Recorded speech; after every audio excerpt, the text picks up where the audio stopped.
Hello dear student, कैसे हो आप। मैं हूं DRX देवेशपाल और आज हम लोग 11th क्लास का जो फर्स्ट चैप्टर है उसे रीड करने वाले हैं, जिसका नाम है जीवों में जनन यानी कि रिप्रोडक्शन इन ऑर्गेनिज्म। तो अब हम बात करते हैं रिप्रोडक्शन की कि रिप्रोडक्शन क्या होता है। तो रिप्रोडक्शन वह एक प्रोसेस होती है जिसमें अपने ही जैसी हम लोग नई संतति को जन्म देते हैं, तो उसे हम लोग कहते हैं रिप्रोडक्शन। अब ऑर्गेनिज्म की बात करें तो हमको दो चीज़ें देखने को मिलती है इसमें मोटे तौर पर, एक जंतु और एक पादप। अब बात करें कि जनन क्यों आवश्यक है, तो जनन की बात करें तो ये इसलिए आवश्यक है क्योंकि हर एक ऑर्गेनिज्म की क्या होती है, जीवन अवधि होती है। जैसे मनुष्य की बात करूं, 60 से 70 मान के चले, अगर 60 से 70 वर्ष होने के बाद क्या हो जाएगा, मनुष्य खत्म हो जाएगा। तो मनुष्य क्या कहते हैं, अपने ही जैसी जो है नई संतति को बनाते रहता है। जैसे कि हमारे मम्मी पापा ने हमें जन्म दिया, हम अपने चुन्नू मुन्नू को जन्म देंगे। तो क्या होता है, जनन क्यों आवश्यक है, तो जाति को निरंतर बनाए रखने के लिए क्या है, जनन आवश्यक है। अब बात करते हैं जीवन अवधि की कि जीवन अवधि होती क्या है। तो जन्म से लेकर मृत्यु तक का जो काल होता है, समय होता है, उसे जीवन अवधि नहीं कहते हैं। अगर मान लो किसी का जन्म हुआ, वो पैदा हुआ, मस्त घूमने गया, वो पल्सर वल्सर से जा रहा है, पल्सर बाइक से घूमने, कहीं उसने टक्कर मार दी, बहुत तेज चला रहा है, उसकी मृत्यु हो गई, तो ये तो नहीं बोल सकते कि मनुष्य की जो आयु है वो 18 साल है या 20 साल है, 24 साल है, नहीं। तो क्या है जीवन अवधि, जन्म से लेके जो प्राकृतिक मृत्यु यानी नेचुरल जो मृत्यु होती है उस तो जन्म से लेके प्राकृतिक मृत्यु के बीच का जो समय होता है उसी को अपन क्या कहते हैं, जीवन अवधि कहते हैं। इसके बाद आपको याद रखना है कि जीवन अवधि जो है इसका आकार पर निर्भर नहीं करती है। ये जीवन अवधि जो है आकार पर निर्भर नहीं करती है। तो NCERT ने एग्जाम्पल दिया है, तो कोई भी ऑर्गेनिज्म या तो बहुत कम इनकी जीवन अवधि हो सकती है या फिर बहुत अधिक हो सकती है। यानी किसी की भी जो जीवन अवधि है या तो बहुत कम हो सकती है या बहुत अधिक हो सकती है, एक दिन भी हो सकती है और 1000 वर्ष भी हो सकती है। तो लाइफ स्पान का एक उदाहरण दिया है NCERT माता ने, कौवा और तोता। आकार में तो ये समान होते हैं लेकिन जीवन अवधि में इनके जो है बहुत अंतर होता है, तो ये आपको याद रखना है। इसके बाद आम और पीपल की बात करें तो यहाँ पे जो आम की जीवन अवधि होती है ना, पीपल से कम होती है। इसका मतलब क्या है कि पीपल की बहुत ज़्यादा होती है और आम की क्या होती है, कम होती है। इसके बाद जीवन अवधि की बात करें तो यहाँ से मोस्ट इंपॉर्टेंट याद रखना है कि एक कोष के जीव जो होते हैं वो अमर होते हैं, उनकी प्राकृतिक मृत्यु नहीं होती है। जितने भी ऑर्गेनिज्म हैं जो पैदा हुए हैं उनकी मृत्यु होती ही होती है, लेकिन एक कोष की जीव की बात करूँ तो ये अमर होते हैं, इनकी प्राकृतिक मृत्यु नहीं होती है। इसके बाद बात करें कुछ जीवों की अनुमानित जीवन अवधि यानी approximate life span of some organism. तो जंतुओं की बात करें तो हाथी यानी कि एलिफेंट, पता है ना एलिफेंट क्या होता है, जिसकी लंबी लंबी सूंड होती है, लंबे लंबे कान होते हैं। जब भी नारियल नहीं, मतलब जब भी गाँव में हाथी घूमने आता है ना तो उसके पैर के नीचे नारियल रखा जाता है, तो वो फोड़ देता है हाथी, तो समझा जाता है कि हाँ भाई ये जो गणेश जी महाराज है या हाथी जी है, इनका आशीर्वाद मिल गया है। तो एलिफेंट की बात करूँ तो 60 से लेकर 90 वर्ष इनकी जो है जीवन अवधि होती है। इसके बाद कुत्ता की बात करूँ जिसके डॉग कहते हैं, तो कुत्ता या कुतिया भी हो सकती है, तो इसकी लाइफ स्पान जो है 20 से 25 वर्ष होती है। तितली यानी बटरफ्लाई 1 से लेकर 2 हफ्ते जीवन होती है, जो लगभग सबसे कम होती है, ये याद रखना है। कौवा यानी क्राउ की 15 वर्ष। गाय की बात करूँ काऊ, ये होती है 20 से लेकर 25 वर्ष। तोता यानी पैरोट 140 वर्ष। मगरमच्छ, तो ये मगरमच्छ नहीं है, ये है मगरमच्छ यानी कि क्रोकोडाइल, तो ये 60 वर्ष होती है इसकी। घोड़ा की बात करूँ यानी हॉर्स की तो 60 वर्ष। फल मक्खी यानी फ्रूट फ्लाई 2 हफ्ते। कछुआ यानी टॉर्टोइस की बात करूँ तो 100 से लेकर 150 वर्ष। यानी कि एनिमल्स की बात करूँ तो सबसे ज़्यादा जो जीवन अवधि होती है वो होती है कछुआ की और सबसे कम होती है तितली की। पादप की बात करूँ तो गुलाब यानी कि रोज़, तो ये 5 से 7 वर्ष होती है इसकी जीवन अवधि। केले की बात करूँ बनाना ट्री 25 वर्ष। धान की बात करूँ जिसको अपन राइस प्लांट कहते हैं तो ये 3 से 4 महीने। इसके बाद बरगद जिसको अपन बेनियान ट्री कहते हैं, तो बनियान ये जो अपन पहनते वाली बनियान नहीं है, ठीक है ना, इसको कहते हैं बेनियान ट्री जिसको बरगद है, तो 200 वर्ष होती है, तो जो लगभग सबसे अधिक है और बोला जाता है कि कोलकाता में शायद आज भी स्थित है। इसके बाद हम लोग बात करते हैं जीवों में जनन की। तो जीवों के जनन में होता क्या है, संतति क्या करती है। पहले तो क्या होता है, किसी भी चीज़ ऑर्गेनिज्म का जन्म होता है और जो संतति होती है वो धीरे धीरे वृद्धि करती है, फिर परिपक्व हो जाती है और अपनी एक नई संतति बना लेती है और खुद की क्या हो जाती है, मृत्यु हो जाती है। तो ये ऐसे ही चक्र चलते रहता है। तो अब जीवों में जनन की बात करूँ तो 2 टाइप्स हम लोगों को देखने को मिलता है। एक देखने को मिलता है अलैंगिक जनन और दूसरा देखने को मिलता है लैंगिक जनन। अलैंगिक जनन यानी कि असेक्सुअल रिप्रोडक्शन, जिसमें एकल जीव आते हैं, पादप आते हैं और जंतु आते हैं जिसमें साधारण जीव आते हैं। इसके बाद हम लोग बात करें अलैंगिक जनन होता क्या है, तो ये एकल जनन यानी कि एक ही यहाँ पे पेरेंट्स की ज़रूरत होती है, चाहे वो मेल हो या फिर फीमेल हो। तो एकल जनन के द्वारा होती है यहाँ पे, और युग्मक निर्माण या फिर इसकी अनुपस्थिति, यानी कि युग्मक का निर्माण हो भी सकता है या इसकी अनुपस्थिति में भी जो है असेक्सुअल रिप्रोडक्शन हो जाता है। यहाँ पे युग्मक संलयन नहीं होता है, यह आपको याद रखना है। क्यों नहीं होता है? क्योंकि 2 युग्मक बन ही नहीं रहे हैं, एक ही युग्मक बन रहा है। इसके बाद उत्पन्न संतान अपने जनक के एकदम समान होती है, यानी कि अलैंगिक जनन की बात करूँ तो इससे उत्पन्न जो संतान होती है वो अपने जनक से एकदम समान होती है। तो यहाँ से भी क्वेश्चन आता है, ऐसा क्यों? तो वो आकारिकी तथा अनुवांशिकी रूप से जो है अपने पेरेंट्स के समान होती है, इसलिए इसको अपन कहते हैं क्लोन। तो मोस्ट इंपॉर्टेंट याद रखना, अलैंगिक जनन से उत्पन्न होने वाली संतान को हम लोग क्लोन कहते हैं, क्योंकि वो अपने जनक से आकारिकी तथा अनुवांशिक रूप से क्या होती है? समान होती है। लैंगिक जनन यानी कि सेक्सुअल रिप्रोडक्शन की बात करूं तो इसमें 2 विपरीत जनक सम्मिलित होते हैं, जिसमें मेल और फीमेल आती है। तो मेल और फीमेल के जो युग्मक होते हैं वो आपस में मिलके क्या करते हैं? गैमेटोजेनेसिस करते हैं, यानी कि गैमेटोजेनेसिस नहीं, गैमेट फ्यूज़न होता है, यानी कि जिसको अपन यहाँ पे युग्मक संयोजन कहते हैं अपन। तो उससे क्या होता है? फिर जायगोट बनता है और फिर वो आगे की बहुत सारी प्रोसेस वो अपन लैंगिक जनन में देखेंगे। इसके बाद हम लोग यहाँ पर बात करते हैं विखंडन, जिसको अपन फिजन कहते हैं। मतलब मैंने मेन टॉपिक नहीं बोला। तो अब हम लोग क्या देखने वाले हैं? अलैंगिक जनन के प्रकार, यानी टाइप ऑफ असेक्सुअल रिप्रोडक्शन। तो इसका पहला टाइप है विखंडन। विखंडन यानी कि फिजन। तो फिजन की बात करें तो इसमें 2 टाइप है। तो पहला टाइप है द्विखंडन, यानी कि बाइनरी फिजन, यानी जीव जो है 2 भागों में डिवाइड हो जाता है। तो बाइनरी फिजन की बात करें तो ये एक कोष के जीवों में देखने को मिलता है, जैसे कि प्रोटिस्टा और मोनेरा। अब हम लोग यहाँ पे बात करते हैं कि जो अमीबा है उसमें विभाजन होता है और एक अमीबा 2 जीव में क्या हो जाता है? डिवाइड हो जाता है। तो यहाँ पे 2 संतति कोशिका का निर्माण हो जाता है। तो इसी को हम लोग कहते हैं बाइनरी फिजन। तो एग्जाम्पल आपको याद रखना है। एग्जाम्पल की बात करूँ तो जो साधारण या अनियमित द्विखंडन होता है, यानी कि सिंपल या फिर बाइनरी जो फिजन होता है, जो इर्रेगुलर होता है, जिसमें कोई नियमित तरीके से ये नहीं होता है, तो एग्जाम्पल क्या है? अमीबा, उसका कोई भी आकार नहीं होता है। इसके बाद अनुप्रस्थ विखंडन किसमें देखने को मिलता है? यानी कि ट्रांसवर्स बाइनरी फिजन। ठीक है, अनुप्रस्थ का मतलब अब मैं कैसे समझाऊं आपको ऑडियो में, तो इसको जो है आप बाबा गूगल कर लेना। तो पैरामीशियम और लंबवत तो आप समझ ही गए होंगे। तो लंबवत का उल्टा जो है अनुप्रस्थ होता है। तो लंबवत की बात करूँ यानी लॉन्गिट्यूडिनल बाइनरी फिजन, तो इसका एग्जाम्पल है यूग्लिना।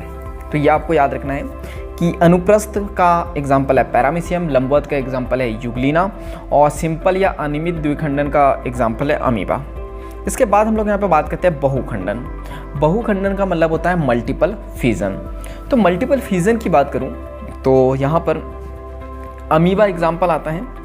अमीबा की बात करें तो अमीबा जब विषम परिस्थिति रहती है अमीबा के साथ में, जैसे कि अभी मेरे साथ है, क्योंकि कूलर पंखे कुछ चालू नहीं है, तो मेरे साथ भी जो है विषम परिस्थिति है। जैसे ही चलो मैं ये इसके थ्रू ये भी समझा देता आपको विषम परिस्थिति क्या है, कि विषम परिस्थिति ये है कि अभी मैं कूलर पंखे चालू नहीं कर सकता हूँ, लेकिन जैसे ही ऑडियो रिकॉर्ड हो जाएगा तो मेरे लिए अनुकूल परिस्थिति आ जाएंगी, यानी कि मैं क्या करूँगा?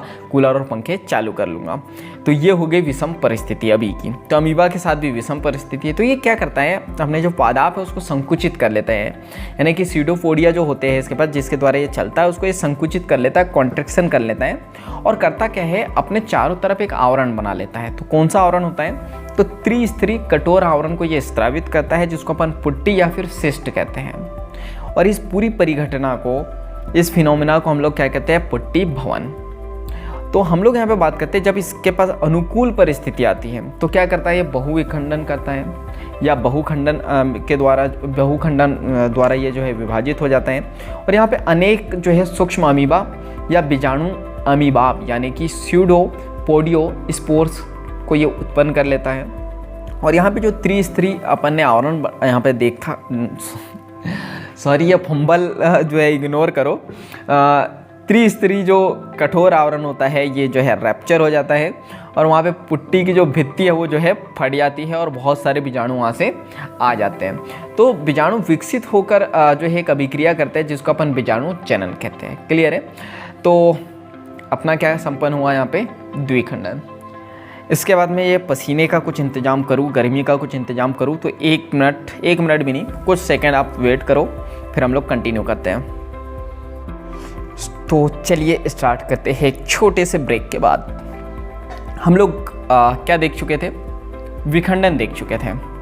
अब हम लोग देखते हैं मुकुलन यानी कि बडिंग। बडिंग की बात करें तो इसका एग्जाम्पल है यीस्ट और हाइड्रा, और इस चैप्टर में जो है ना सबसे ज़्यादा आपको एग्जाम्पल याद रखने हैं। तो बडिंग का एग्जाम्पल क्या है? यीस्ट और हाइड्रा। तो इसमें होता है क्या, जो यीस्ट है उसमें केंद्रक है, रिक्तिका है। तो सबसे पहले आपको पता है जब सेल डिवाइड करती है तो सबसे पहले कैरियोकाइनेसिस होती है, यानी कि केंद्रक का विभाजन होता है, और उसके बाद में साइटोकाइनेसिस होती है, यानी कि कोशिका द्रव्य का विभाजन होता है। तो जैसे ही कैरियोकाइनेसिस होंगी तो यहाँ पे एक केंद्रक से 2 केंद्रक बन जाएंगे, और यहाँ पे जो है ना ऊपर साइड एक बट का निर्माण हो जाएगा, यानी कलिका का निर्माण हो जाएगा। उसके बाद जैसे ही साइटोकाइनेसिस होगा तो यहाँ पे ये जो बड है ना ये सेपरेट हो जाएंगे, सेपरेट ऑफ बड, यानी कि इसका पृथक्करण हो जाएगा। तो यहाँ पे एक जीव से कितने जीव बन जाएंगे? 2 जीव बन जाएंगे। तो ये क्या अपन ने देखा? यीस्ट और हाइड्रा। ये किसका एग्जाम्पल है? बडिंग का। अब हम लोग बात करते हैं थर्ड, चल बीजाणु यानी कि जूस्पोर्स। तो जूस्पोर्स की बात करूँ तो इसका एग्जाम्पल है क्लेमाइडोमोनास। तो इसमें क्या होता है? तो यहाँ पर जो है आवरण होता है, और आवरण के ऊपर छोटे छोटे जो है ना स्पोर्स लगे रहते हैं, जो चल बीजाणु, जिसके ऊपर जो फ्लैजिला भी होता है। तो ये फंजाई जगत के सदस्य होते हैं और साधारण पादप होते हैं, इसलिए इनको अपन शैवाल कहते हैं। तो शैवाल का एग्जाम्पल है क्लेमाइडोमोनास। क्लियर है? अब हम लोग बात करते हैं कोनेडिया। तो कोनेडिया का एग्जाम्पल है पेनिसिलियम। तो पेनिसिलियम क्या होता है? एक पेड़ होता है, उसके ऊपर छोटे छोटे स्पोर्स लगे होते हैं, कोनिडिया लगे होते हैं, तो उसी को अपन कहते हैं कोनेडिया। और जो अपने पेरेंट्स से लगे होते हैं लेकिन धीरे धीरे एक समय बाद अपने पेरेंट्स से अलग हो जाते हैं। तो याद रखना है कि कोनेडिया का एग्जाम्पल क्या है? पेनिसिलियम। इतना डिटेल में आपको नहीं पूछा जाएगा, आपको सिर्फ पूछा जाएगा कि कोनेडिया का एग्जाम्पल क्या है। इसके बाद बात करें जैम्यूल निर्माण, तो इसका एग्जाम्पल है स्पंज। तो स्पंज की बात करें तो क्या होता है? एक मटके के समान इसकी संरचना होती है, ऊपर एक छिद्र होता है जिसको सूक्ष्म छिद्र या माइक्रोफाइल अपन कहते हैं। बीच में उस मटके में क्या भरा होता है? तो वहाँ पे जो है एम्यूबोसाइट सेल होती है। तो ये इंपॉर्टेंट याद रखना है कि कौन सी सेल होती है। तो एम्यूबोसाइट सेल होती है जो आगे चल के जो है जैम्यूल का निर्माण करती है। इसके बाद बात करें उस मटके के बाहर में कांटे लगे रहते हैं जिसको अपन एकाक्ष कंटिकाएं कहते हैं, यानी कि मोनोसोन स्पेकुल्स, यानी कि एक बार और ट्राई करते हैं, मोनेक्सोन स्पेकुल्स। हाँ, मोनेक्सोन, फिर ये स्लिप हो गया, सो 1 मिनट आप भी ट्राई करो। मोनेक्सोन स्पेकुल्स इसको कहते हैं। देखो बायोलॉजी की सबसे बड़ी प्रॉब्लम जो जाती है ना स्टूडेंट्स को भी और सभी को, टर्मोलॉजी। हालांकि ऐसा नहीं है, टर्मोलॉजी को हम लोग जब बार बार रिपीट करते हैं, मैं हमेशा आपको कहता हूँ repetition is the key of success. जितनी बार आप रिपीट करोगे आपके सक्सेस होने के चांसेस बहुत ज़्यादा बढ़ जाते हैं। इसलिए मैं बोलता हूँ कि ये ऑडियो भी इसलिए मैं रिकॉर्ड कर रहा हूँ ताकि आप बस में हो या कहीं पे भी खाना बना रहे हो या कोई भी एक्टिविटी कर रहे हो, मॉर्निंग वॉक कर रहे हो, तो उस वक्त इसको सुन लो। ये नहीं कि हम लोगों ने पहले से पढ़ लिया तो नहीं सुनना है, या पहले से एक बार सुन लिया तो अब दोबारा सुनने की क्या ज़रूरत है। नहीं, बार बार सुनना है ताकि टर्मोलॉजी हमारे दिमाग में फिट हो जाए। क्योंकि ये जो बायो की टर्मोलॉजी है ना, एक बार पढ़ने पे हम लोगों को समझ में नहीं आएगी। तो ये क्लियर हुआ। कांटे का नाम क्या है? मोनेक्सोन स्पेकुल्स है। इसके बाद हम लोग क्या देखने वाले हैं? अपन अलैंगिक जनन के टाइप देख चुके हैं। क्या देख चुके हैं? द्विखंडन, बहुखंडन, मुकुलन यानी कि बडिंग, चल बीजाणु यानी कि जूस्पोर्स, कोनेडिया यानी कि कोनेडिया, और जैम्यूल निर्माण हम लोग देख चुके हैं। अब ये भी अलैंगिक जनन का ही टाइप होता है जिसको अपन कहते हैं कायिक प्रवर्धन यानी कि वेजिटेटिव प्रोपोगेशन। तो क्या होता है वेजिटेटिव प्रोपोगेशन? तो पौधे के कायिक अंग के द्वारा नए पौधे के निर्माण करने की प्रोसेस को अपन कहते हैं वेजिटेटिव प्रोपोगेशन। तो ये जो कायिक अंग है प्लांट के, वो कौन कौन से हो सकते हैं? जैसे कि जड़, तना, पत्ती, कलिका और भी हो सकते हैं। तो यहाँ पे 2 जनक भाग नहीं लेते हैं क्योंकि ये भी अलैंगिक जनन का ही टाइप होता है। तो कुछ यहाँ पे हम लोग देखने वाले हैं प्रोसेस। तो इसमें पहला पार्ट आता है ऊपरी भूस्तारी यानी कि रनर, दूसरा प्रकंद यानी कि राइजोम, अंतः भूस्तारी यानी कि सकर, फिर आता है कंद यानी कि ट्यूबर, फिर भूस्तारिकी यानी कि ऑफसेट, सल्ककंद यानी कि बल्ब, भूस्तारी यानी कि स्टोलन, और पुनरुद्भवन यानी कि रीजनरेशन। तो चलिए इसको स्टार्ट करते हैं 1 बाय 1। तो सबसे पहले हम लोग देखते हैं सबसे पहले जो हमारी प्रोसेस है नए पौधे को बनाने की, तो वो है भूविस्तारी की यानी कि ऑफसेट। तो ऑफसेट का एग्जाम्पल आपको याद रखना है पिस्टिया और जलकुंभी यानी कि वाटर हाइसिंथ। तो वाटर हाइसिंथ की बात करूँ तो इसको जलाशयों की महाविपत्ति कहते हैं, या फिर इसको अपन कहते हैं बंगाल का आतंक यानी कि टेरर ऑफ बंगाल। क्यों कहते हैं? क्योंकि इसको जब इसका भारत में आगमन हुआ था तो इसकी सुंदरता के कारण इसको लाया गया था। सुंदर आकार के पुष्प लगे थे इसमें, तथा जो है पत्ती के कारण इसको लाया गया था। मतलब इसलिए लाया गया था क्योंकि इसके सुंदर आकार था, इसका सुंदर आकार। वाह वाह वाह वाह, सॉरी 1 मिनट, फिर से ट्राई करते हैं। जलकुंभी की बात करें तो इसका जब भारत में आगमन हुआ तो क्यों आगमन हुआ था? इसके सुंदर आकार के पुष्प के कारण तथा पत्तियों के कारण। तो जैसे ही इसको लाया तो ये ठहरे हुए जल में इसको लगाया गया था, तो सर्वाधिक वृद्धि की इसने और खरपतवार के रूप में इसने काम किया। और क्या किया, जल से सारी ऑक्सीजन को इसने खींच लिया। तो क्या हुआ, मछलियाँ क्या होने लगी, वहाँ से मरने लगी। इसलिए इसको कहते हैं जलाशयों की महाविपत्ति। इसके बाद बात करते हैं प्रकंद यानी कि राइजोम। तो एग्जाम्पल है केले, अदरक और हल्दी। तो अब हम लोग यहाँ पे बात करते हैं होता क्या है। तो यहाँ पे 2 पार्ट होते हैं, एक होता है इंटरनोड और एक होता है नोड। नोड की बात करें तो आप अदरक देखो, जिस पार्ट से अदरक को अपन तोड़ लेते हैं तो वो नोड से टूटता है, और 2 नोडों के बीच के स्पेस को अपन कहते हैं इंटरनोड। इसके बाद अदरक की बात करूँ तो अदरक सीधा सीधा होता है और उसके आउटसाइड में जो है ना और कुछ कली लगी होती है, तो उसको अपन कली ही कहते हैं, यानी कलिका या बड कहते हैं। इसके बाद हम लोग यहाँ पे बात करते हैं तो अदरक में से एक रूट निकलती है जिसको एडवेंटियस रूट कहते हैं, अपस्थानिक जड़ें कहते हैं अपन। इसके बाद हम लोग यहाँ पे बात करते हैं तो जो नोड की बात करूँ तो यहाँ पे नमी युक्त मृदा अथवा जल के संपर्क में आने पर ये क्या कर लेते हैं, यहाँ पे नए पादप को उत्पन्न कर लेते हैं। तो ये याद रखना, नोड पे जो है नए प्लांट का जन्म हो जाता है। इसके बाद कंद की बात करूँ, ट्यूबर्स की, तो एग्जाम्पल क्या है, आलू। तो आलू में होती है कलिका या फिर आँख। तो आपको याद रखना है कि आलू की जो आँख होती है ना, जिसको अपन ट्यूबर्स भी कह देते हैं, कलिका भी कह देते हैं, तो वहाँ से जो है आलू का निर्माण होता है। इसके बाद बात करते हैं शकर कंद यानी कि बल्ब। तो इसका एग्जाम्पल है प्यार यानी कि प्याज। फिर है ऊपरी भूविस्तारी यानी कि रनर। तो इसका एग्जाम्पल है धूप घास और खट्टी बुटी। तो रनर का मतलब क्या होता है, रनर यानी कि दौड़ने वाला, रन बोलते हैं ना अपन। तो इसका एग्जाम्पल घास आपने देखा ही होगा, धूप घास, जो एक जगह फैली रहती है और वहाँ से फिर पूरे स्थान पर फैल जाती है आगे तक के। तो यहाँ पे होता क्या है, यहाँ पे भी नोड होता है, जो फैला वाला एरिया रहता है उसको रनर कहते हैं। और यहाँ पे भी जो है अपस्थानिक जड़ें होती है और वहाँ से जो है न्यू प्लांट का क्या हो जाता है, जन्म हो जाता है। इसके बाद हम लोग यहाँ पे बात करते हैं अंतः भूविस्तारी, जिसको अपन शकर कहते हैं। तो शकर का एग्जाम्पल है पुदीना और गुलदाउदी। शकर यानी एस और पुदीना यानी कि खट्टा, तो खट्टा मीठा करके इसको याद रख लेना। शकर का एग्जाम्पल क्या, पुदीना और गुलदाउदी। स्टोलोन की बात करूँ तो स्ट्रॉबेरी इसका एग्जाम्पल है। पत्ती की बात करूँ कि पत्तियों के द्वारा कैसे जो है वेजिटेटिव प्रोपोगेशन होता है, तो इसका एग्जाम्पल है अजूबा, जिसको अपन ब्रायोफिल्लम कहते हैं या फिर पत्थर चट्टा कहते हैं। दूसरा एग्जाम्पल है बेगोनिया। तो यहाँ पे भी क्या होती है, अपस्थानिक कलिकाएँ उत्पन्न हो जाती है पत्तियों की। यहाँ पे एक कटी कटी पत्ती होती है, आपने देखा होगा, पत्ती में कट लगा रहता है और वो जैसे नीचे जो गिरती है या फिर कई बार ऊपर भी रहती है और भी पत्ती, तो वहाँ से एक नई पत्तियों का क्या होने लग जाता है, जन्म होने लगता है। इसके बाद अगेओ। तो इसका एग्जाम्पल है अगेओ का बुलबुल की पर्ण कलिकाएँ। तो इसको बुलबुल याद रख लेना आप, बुलबुल रानी, तो आपको ये अच्छे से याद रहेगा। तो अगेओ की बात करें तो बुलबुल की पर्ण कलिकाएँ। पुनरुद्भवन की बात करें तो रीजनरेशन, जिसका एग्जाम्पल है हाइड्रा। इसके बाद हम लोग बात करें नेक्स्ट हम लोगों को बात करना है लैंगिक जनन के बारे में। तो अलैंगिक जनन यहाँ पे संपन्न हुआ। क्या देखा, अलैंगिक जनन के कुछ अपन ने एग्जाम्पल्स देखे कि अलैंगिक जनन किस प्रकार से होता है। तो अपन ने देखा था द्विखंडन, बडिंग, जैम्यूल, कोनिडिया, जैम्यूल, तो ये सारी चीज़ें देखी थी। उसके बाद अपन ने कायिक प्रवर्धन देखा। तो ये एग्जाम्पल याद रखने, यहाँ से क्वेश्चन आते हैं। अब अपन देखते हैं लैंगिक जनन। तो लैंगिक जनन की बात करें तो ये जो है पादप, जंतु और फंजाई सभी में जो है एक जैसे पैटर्न्स अपनाते हैं। जैसे लैंगिक जनन क्या होता है, तो पहले लैंगिक जनन देख लेते हैं। इसमें जो है जटिल तथा धीमी प्रक्रिया है लैंगिक जनन।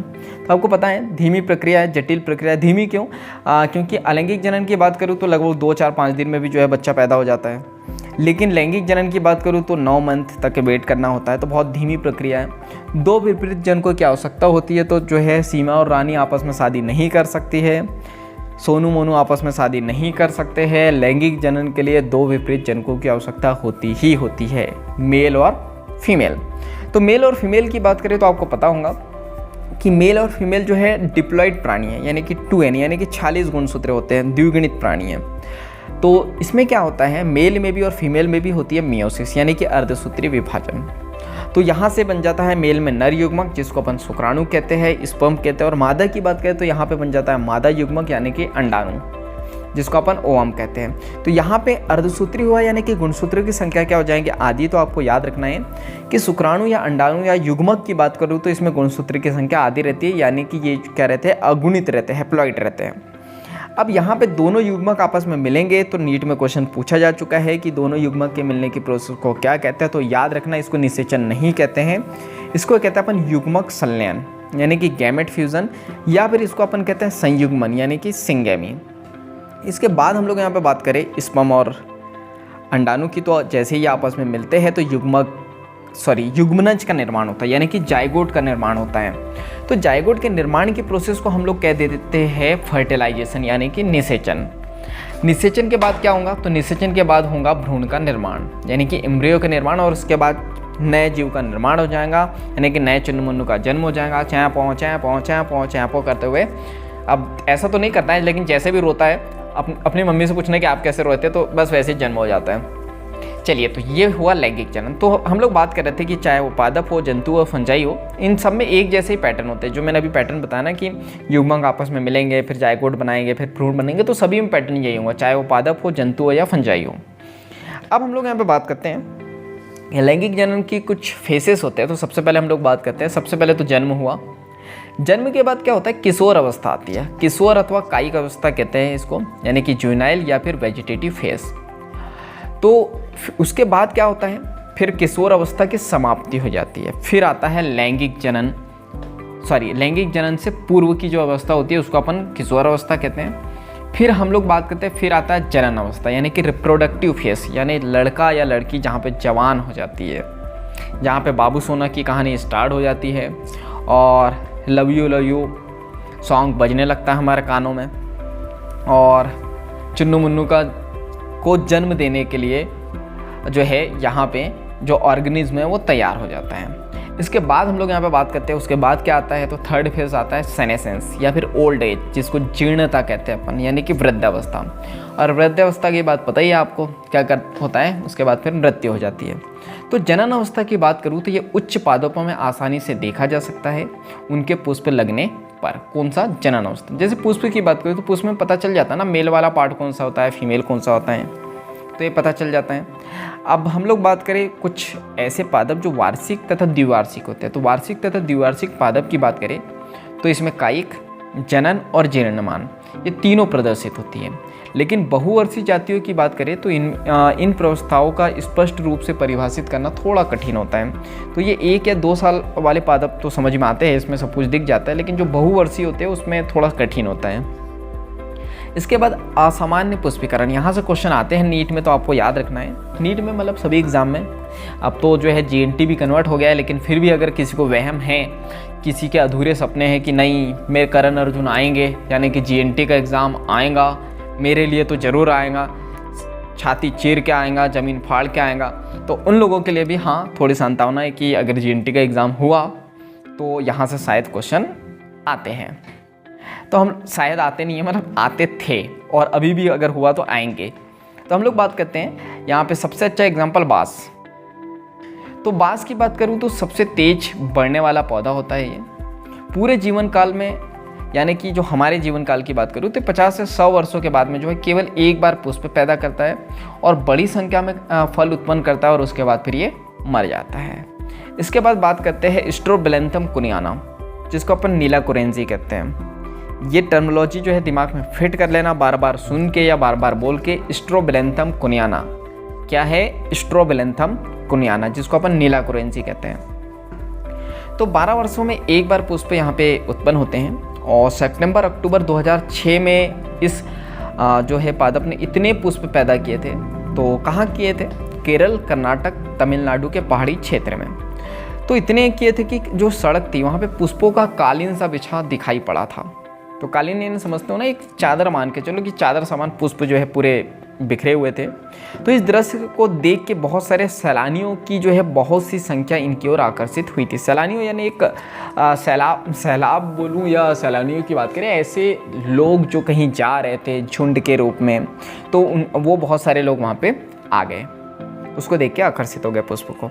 इसके बाद हम लोग बात करें प्राणियों की, तो इसमें 2 प्राणी आते हैं, 2 कैटेगरी में डिवाइड किए गए हैं प्राणियों को, एक नॉन प्राइमेट्स स्तनधारी और एक प्राइमेट्स स्तनधारी। तो नॉन प्राइमेट्स स्तनधारी क्या होता है, स्तनधारी क्या होते हैं, पहली बात तो स्तनधारी वो होते हैं जो बच्चों को जन्म देते हैं और मिल्क पिलाते हैं। नॉन प्राइमेट्स और प्राइमेट्स क्या होता है, तो ये जो है विकास यानी इवोल्यूशन के आधार पे जो है 2 कैटेगरी डिवाइड कर दी है स्तनधारियों की भी। तो उसमें एक आती है नॉन प्राइमेट्स और एक आती है प्राइमेट्स। तो नॉन प्राइमेट्स स्तनधारी में कौन आता है, तो गाय, भेड़, चूहा, हिरन, कुत्ता, चीता। तो आपको पता है चूहा की जगह चूही भी बोल सकते हैं आप, और कुत्ता की जगह कुत्ते भी बोल सकते हो, चीता की जगह शायद चीती होगा। तो इनमें क्या होता है, तो मैं इसलिए ये सब बोल रहा हूँ क्योंकि ये फीमेल वर्जन के लिए ही ये यहाँ पे टॉपिक दिया गया है। तो इनमें क्या होता है, जनन के दौरान जो है चक्रिक परिवर्तन होता है इनमें। तो यहाँ पे क्या होता है ना, नॉन प्राइमेट्स स्तनधारी में ऑस्ट्रस साइकिल चलता है, यानी कि मत चक्र चलता है। तो ये आपको याद रखना है, किसमें, गाय, भेड़, चूहा, हिरन, कुत्ता और चीता में। प्राइमेट स्तनधारी की बात करूँ तो बंदर, एप्स और मनुष्य। क्या है, बंदर, एप्स और मनुष्य। तो इसमें क्या होता है, ऋतु स्त्राव चक्र चलता है, यानी मेंस्ट्रुअल साइकिल चलता है। और ये मौसमी प्रजनक होते हैं, सतत प्रजनक होते हैं, यानी कि सीजनल ब्रीडर्स होते हैं, और कंटिन्यू जो है रिप्रोडक्शन कर सकते हैं ये। तो जो है कंटिन्यूस रिप्रोडक्शन, यानी कि ये कभी भी रिप्रोडक्शन कर सकते हैं और कभी भी बच्चों को जन्म दे सकते हैं, कोई पाबंदी नहीं है। जनवरी में बच्चा पैदा करो, फरवरी में करो, मार्च में करो, अप्रैल में करो, मनुष्य के लिए कोई रोक टोक नहीं है, कभी भी करो। बाकी ये के साथ थोड़ी सी बाउंडेशन है कि वो सीजनल्स होते हैं, कि एक सीजन में ही बच्चे पैदा कर पाते हैं, लेकिन मनुष्य के साथ ऐसी कोई बाउंडेशन नहीं है। तो कॉन्ग्रेचुलेसन, मीठा खिलाओ सभी को। इसके बाद हम लोग बात करते हैं नेक्स्ट हम लोग स्टार्ट करते हैं। तो हम लोगों का प्राणियों अपन ने देख लिया, प्राणियों की बात करें नॉन प्राइमेट्स और प्राइमेट्स। इसके बाद हम लोग यहाँ पे बात करते हैं लैंगिक जनन की कुछ घटनाएं। तो यहाँ पे इवेंट्स इन सेक्सुअल रिप्रोडक्शन, तो कितने इवेंट्स होते हैं, सबसे पहले तो निषेचन पूर्व घटना, की निषेचन से पहले की जो घटना होती है उसको अपन कहते हैं प्री फर्टिलाइजेशन। फिर दूसरी होती है निषेचन अथवा युग्मक संलयन, यानी कि फर्टिलाइजेशन और सिंगेमी। और तीसरी होती है निषेचन पश्च घटना, यानी निषेचन के बाद वाली घटना, जिसको अपन पोस्ट फर्टिलाइजेशन कहते हैं। तो प्री फर्टिलाइजेशन में क्या क्या होता है, सबसे पहले तो युग्मक जनन होता है, यानी कि गैमेटोजेनेसिस। और दूसरी प्रोसेस होती है युग्मक का स्थानांतरण। भाई युग्मक बनेंगे तो जो मेल गैमेट वो किसके पास चले जाएंगे, फीमेल के पास में, तो गैमेट का ट्रांसफ़र हो गया। और जैसे ही वो चले जाएंगे तो फिर क्या होगा, निषेचन होगा। तो निषेचन 2 टाइप से होगा, या तो बाह्य निषेचन होगा या फिर आंतरिक निषेचन होगा। निषेचन के बाद क्या होगा, जैसे निषेचन होगा तो हम लोगों ने बोला जायगोट बन जाता है। तो जायगोट और भ्रूणोद्भव यानी कि एम्ब्रियोजेनेसिस, यानी कि एम्ब्रियो का निर्माण कैसे होगा, तो उसे एम्ब्रियोजेनेसिस कहते हैं। तो सबसे पहले यहाँ पे स्टार्ट करते हैं अपन युग्मक जनन यानी कि गैमेटोजेनेसिस। तो गैमेटोजेनेसिस की बात करूँ तो यहाँ पर समसूत्री, 1 मिनट, युग्मक जनन की बात करूँ तो यहाँ पे आते हैं 2 कैटेगरी, एक आती है समयुग्मकी, एक आती है विषमयुग्मकी। समयुग्मकी यानी कि आइसोगैमेट्स, या फिर इसको कहते हैं अपन होमोगैमेट्स। विषम युग्मक की बात करूँ या विषम युग्मकी की बात करूँ तो इसमें आते हैं हेट्रोगैमेट्स। तो होमोगैमेट्स का मतलब क्या है कि दोनों युग्मक यहाँ पे क्या होंगे, समान होंगे। एग्जाम्पल आपको याद रखना है क्लेडोफोरा। हेट्रोगैमेट्स की बात करूँ तो यहाँ पे 2 प्रकार के युग्मक पाए जाते हैं। जैसे कि नर की बात करूँ तो उसमें शुक्राणु पाए जाते हैं, और मादा की बात करूँ तो उसमें डिंब यानी कि अंडाणु पाए जाते हैं, और शुक्राणु को पुमणु भी अपन कहते हैं। इसके बाद हम लोग यहाँ पे बात करते हैं जो इंपॉर्टेंट है हेट्रोगैमेट्स में से, जहाँ से क्वेश्चन आता है, ये शुक्राणु अंडाणु से तो आएंगे नहीं, तो क्वेश्चन आता है फ्यूकस से। कि हेट्रोगैमेट्स की बात करें तो इसका एग्जाम्पल क्या है, फ्यूकस, जो एक प्रकार का शैवाल है। अब जीवों में लैंगिकता की बात करूँ यानी सेक्सुअलिटी इन ऑर्गेनिज्म की, तो मोस्ट इंपॉर्टेंट, कई बार क्वेश्चन आए हैं यहाँ से। तो हम लोग यहाँ पे बात करते हैं, इसमें आते हैं द्विलिंगी या फिर उभयलिंगाश्री या फिर समथैलेसी प्राणी, जिसको अपन प्राणी नहीं, पादप। तो द्विलिंगी या उभयलिंगाश्री या समथैलेसी पादप, तो इंग्लिश में अपन कहते हैं बाइसेक्सुअल या फिर मोनोसियस या फिर होमोथैलिक। इसके बाद हम लोग बात करते हैं तो ये बाइसेक्सुअल के पहले तो एग्जाम्पल देख लेते हैं। तो एग्जाम्पल है कुकुरबिट तथा नारियल वृक्ष, कारा और शकरकंद। इसके बाद हम लोग बात करते हैं तो एक लंगासिरी तथा विषम थैलिसी यहाँ पे आप आदत देखने को मिलते हैं। तो यूनिसेक्सुअल या फिर अपन कह सकते हैं इसको डाइसियस या फिर जो है हेट्रोथैलिक। तो इसमें एग्जाम्पल क्या है, पपीता, खजूर और मार्केंसिया। एक लिंगी प्राणी की बात करूँ तो एक लिंगी प्राणी में आता है यहाँ पे तिलचट्टा जिसको अपन कॉकरोच कहते हैं। द्विलिंगी प्राणी की बात करूँ जिसको अपन बाइसेक्सुअल एनिमल कहते हैं, तो इसमें आता है केचुए, स्पंज, टैपवर्म और चौक। तो इसको जो है एक स्टोरी के थ्रू आप याद रख सकते हो। तो स्टोरी कुछ ऐसी है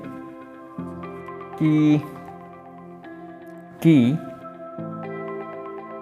द्विलिंगी, चलो ये कैटेगरी में छोड़ रहा हूँ, डायरेक्ट जो है एग्जाम्पल की स्टोरी बता रहा हूँ कि कुकर में एक आपने कुकर लिया, उसमें क्या किया, नारियल का तेल डाला और उसमें फिर डाल दिया आपने शकरकंद। ठीक है, ये डाल दिया। उसके बाद उस कुकर को आप कार से लेके जा रहे थे, तो जाते वक्त आपने जो है पपीता और खजूर खरीद लिया रास्ते से, लेकिन आपकी गलती क्या हुई कि आपने दुकानदार को पैसे नहीं दिए। तो उसने क्या किया, आपको बहुत मारा। तो मारा से हो जाएगा मार्केंसिया, बहुत मारा। फिर क्या हुआ, मार खाने के बाद आपने जो है तिल्ली खाई, और तिल्ली खाने के बाद फिर से लोगों ने जो है टपाटप आपको मारना शुरू कर दिया। जैसे ही आपको टपाटप मारना शुरू किया लोगों ने, तो आपकी बॉडी से खून निकलने लगा। तो खून कौन पीता है, जोक, तो ये जोक एग्जाम्पल हो जाएगा। फिर क्या होगा, आपकी स्किन सूज गई थी, तो सूज गई थी यानी स्पंज। और फिर क्या हुआ, फिर उनका जो क्या हुआ, स्पंज यानी सूजन आ गई, और फिर क्या हो गया, आपका कचुम्बर निकल गया। तो ये स्टोरी के थ्रू जो है आप एग्जाम्पल याद रख सकते हो। तो आपको याद रखना है कुकर यानी कुकुरबिट, नारियल तेल डाला यानी नारियल वृक्ष, कार से गया यानी कि कारा, शकरकंद डाला यानी शकरकंद, पपीता खरीदा यानी पपीता, खजूर यानी खजूर, बहुत मारा आपको यानी कि मार्केंसिया, फिर आपने तिल्ली खाई यानी कि तिलचट्टा, फिर आपको टपाटप मारा यानी कि टैपवर्म, आपका खून निकलने लगा यानी कि जोक, आपको सूजन आ गई यानी कि स्पंज, और फिर आपका कचुम्बर निकल गया यानी कि केचुआ। तो ये याद रखना। इसके बाद बात करें गुणसूत्री की संख्या की, तो नंबर ऑफ क्रोमोसोम के बारे में पूछा गया है। तो जीवों के नाम और अर्धसूत्राणु यानी कि 2n में गुणसूत्री की संख्या, और युग्मकों में गुणसूत्री की संख्या यानी n, तो ये दिया गया है। तो मनुष्य की बात करूँ तो मनुष्य में होते हैं 46 गुणसूत्र। तो n की बात करूँ तो इसका आधा कर दो 23, घरेलू मक्खी 12, इसका आधा 6 हो जाएगा, चूहे में 42, तो इसका आधा करते चले जाएंगे, कुत्ते में 77 और 1 78, यानी कुत्ता में कितने 78, बिल्ली में 38, फल मक्खी में 8, ऑफियोग्लोसम में याद रखें सबसे ज़्यादा गुणसूत्र पाए जाते हैं 1260, सेब की बात करूँ तो 34, धान की बात करूँ तो 24, मक्के में 20, आलू में 48, तितली में 380 और प्याज में 16। तो याद रखना NCERT की बात करें तो हिंदी में कुछ और दिए गए, इंग्लिश में कुछ और दिया गया है। तो इसमें 16 भी दिया है और 32 भी दिया है। तो अगर 16 एग्जाम में आया तो युग्मकों की संख्या की बात करूँ आदि कितने हो जाएंगे 8, और अगर 32 दिया तो उसकी आदि क्या हो जाएंगे 16।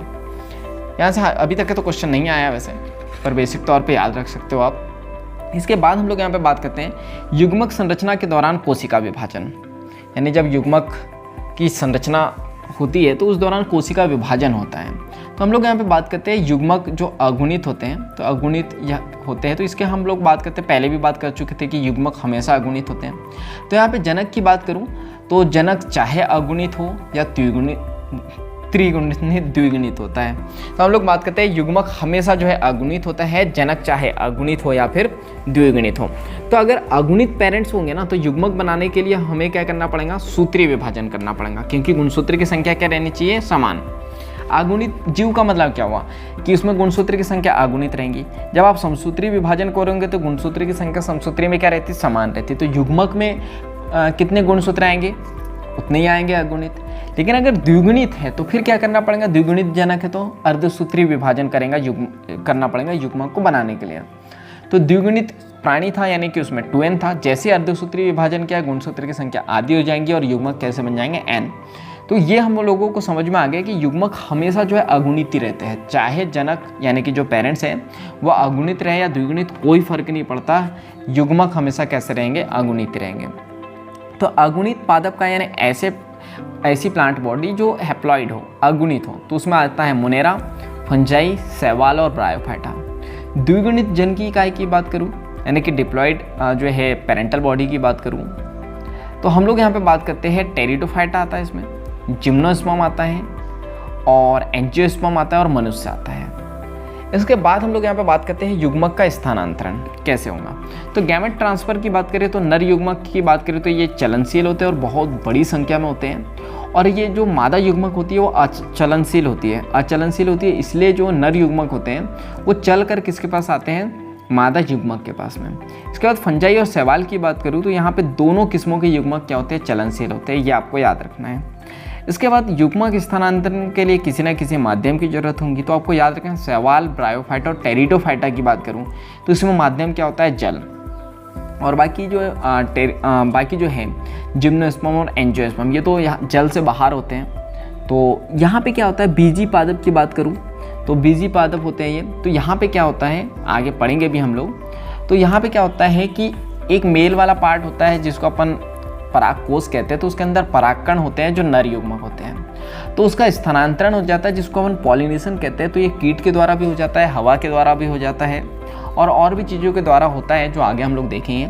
और ये वर्तिकाग्र पे चले जाता है और पॉलन ट्यूब आती है और अंड कोशिका के पास में जो है इस परागकण को पहुंचा देती है। तो बीजी पादपों में किसी न किसी माध्यम से हो जाती है, जैसे कि हवा, पानी या फिर कीट वगैरह या तितली वगैरह की वजह से।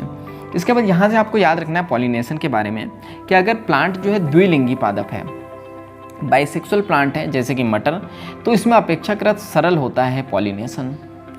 इसके बाद हम लोग यहाँ पे बात करें निषेचन की, तो अब युग्मक स्थानांतरण के बाद क्या आ जाता है, निषेचन।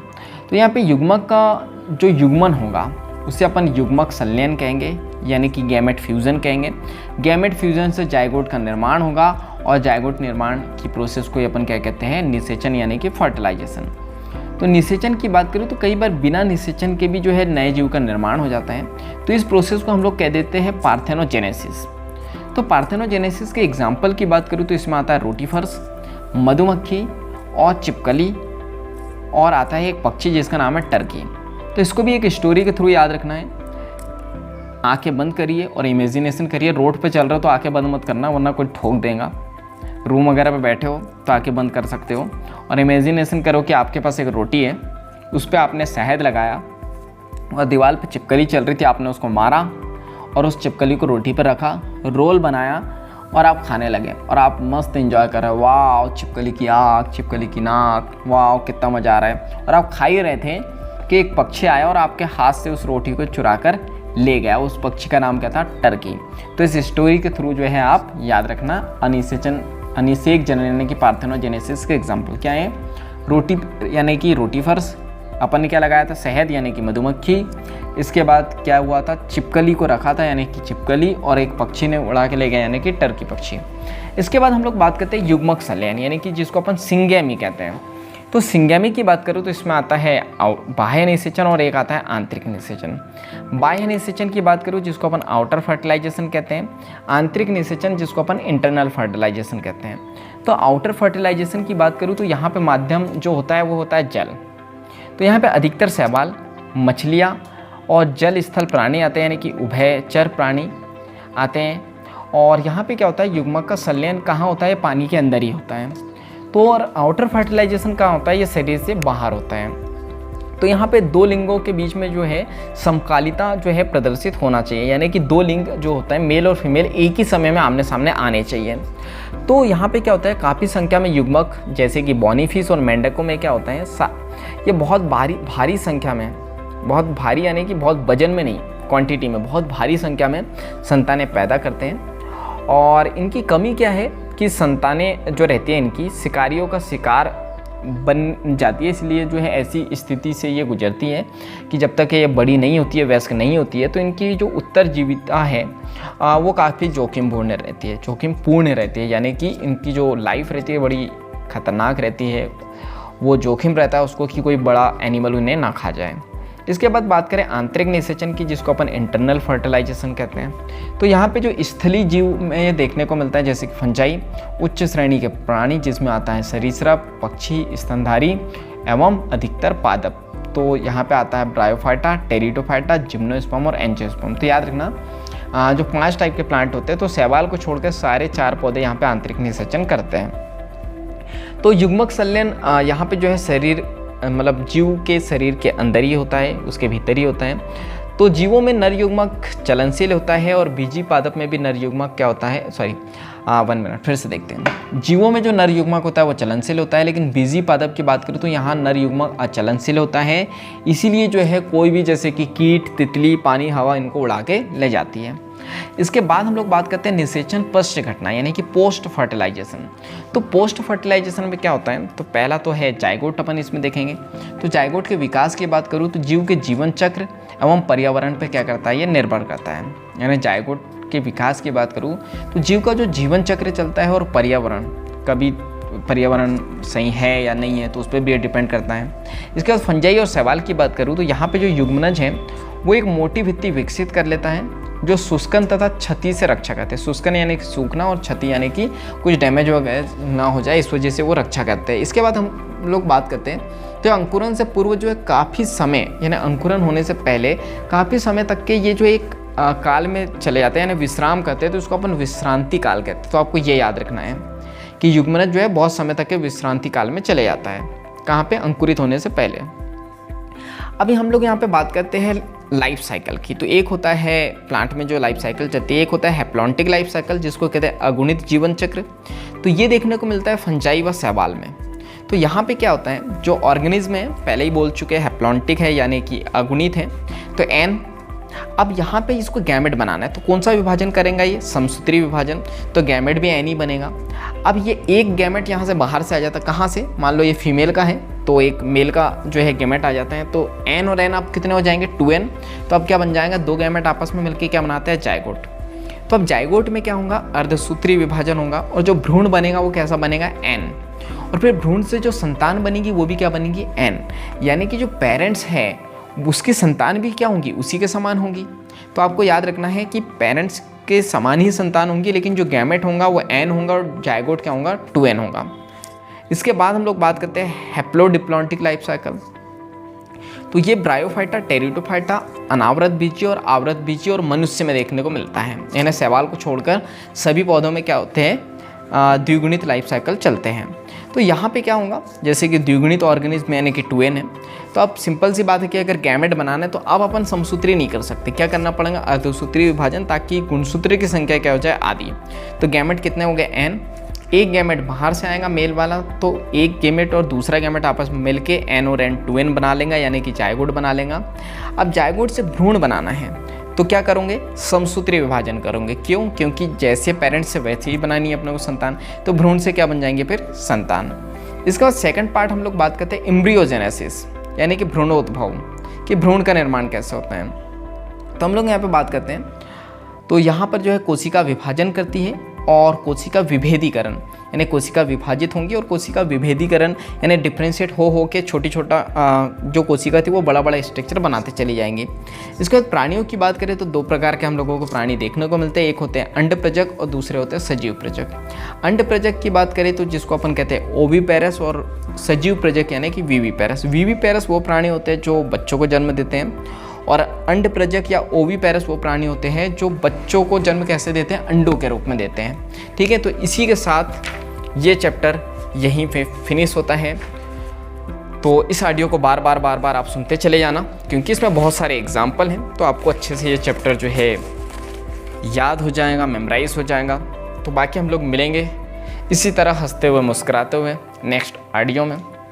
तो जब तक के लिए thank you, bye bye and go for success.